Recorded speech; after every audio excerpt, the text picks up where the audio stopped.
Đứa 10.000 chạy nguyên cái chợ luôn. À, đứa 10.000 có chạy được đứa nào chưa? Chưa, mới khai trương chở 2 đứa. Bình xăng đây hả? Nghe nè, bình xăng nghe không? Dẫn xăng xuống đâu?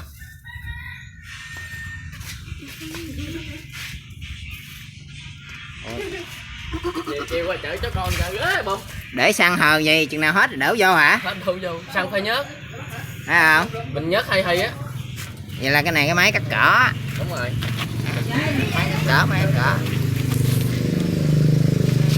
Có chở được đứa nào chưa? Chưa, mới khai trương. Mới chở được con với beo à. Cắt cái mình ém đéo mà cắt. Rồi đề làm sao lấy tay giật hả? Giật dây nè. Giờ chắc con sợ mưa đâu.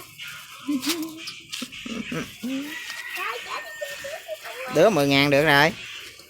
Mà tụi nó có chịu ngồi không? Chưa biết nữa, tối lên chợ biết. Không, nếu mà cái này chạy được cũng có lý à. Làm Gắn luôn cái bô cho ra khối nữa hả? Có bô đó. Bô này hả? Bô rồi. Nổ máy chơi cho nó biết tiếng cái nè. Né cho quay bầm.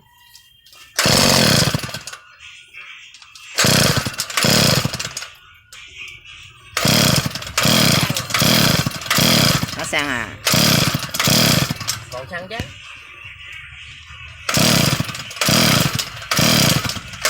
Vậy là chưa chạy luôn á. Ghế này à. Chạy bây giờ hết xăng. Chạy giờ nóng máy. Em sửa xe chú mình gọi cho. Ngắn là dù.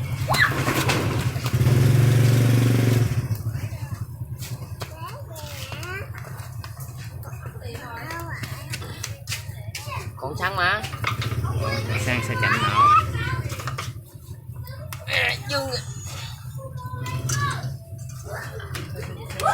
Cái bánh xe đạp hả? Ai hàng này? Tự làm hết luôn á. Con hàng luôn.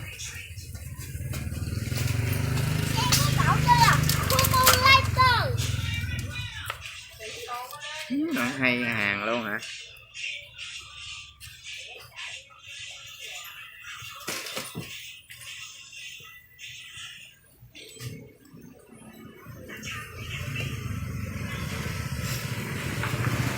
Chở bùm đi chưa? Có chở đi lần nào chưa? Nói mẹ đưa 10.000. Chở đi 2 cây số lấy 10.000 chứ.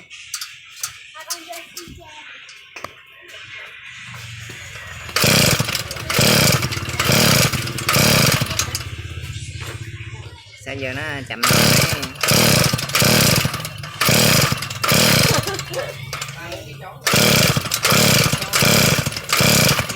Rồi nãy nóng chạy gì nóng máy từ xíu đi.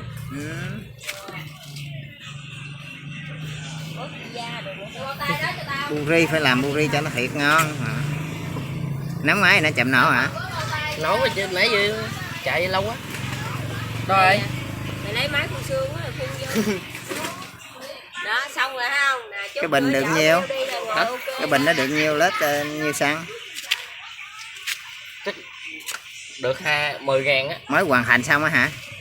Mới vừa lấy về luôn. Đưa cái kéo tao coi. Ủa lấy đâu về? Làm hàng ở để với nhà.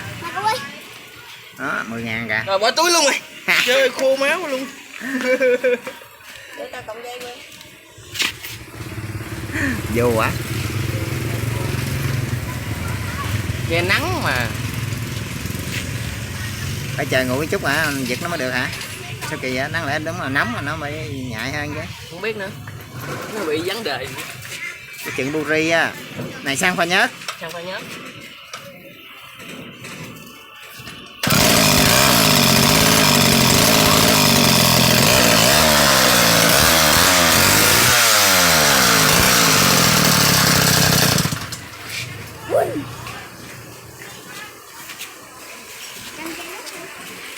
Nóng máy đó.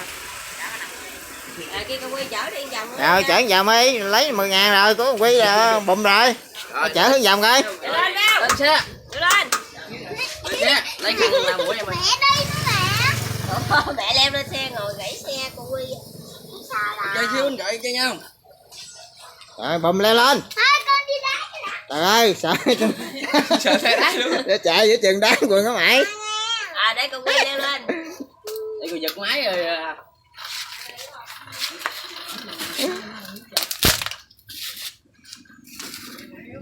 Chi phí hết nhiều. Hả? Lát hết này nhiêu tiền? 300 mấy. Thành mấy? Bóp tay ga bằng này luôn hả? Ừ. Rồi lên xe bơm. Này ra thắng. Rồi lên bùm. Yeah. Lấy dồi ra.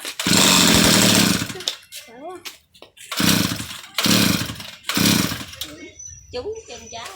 Xuống đây chừng nào nổ rồi lên ra. Lên bùm.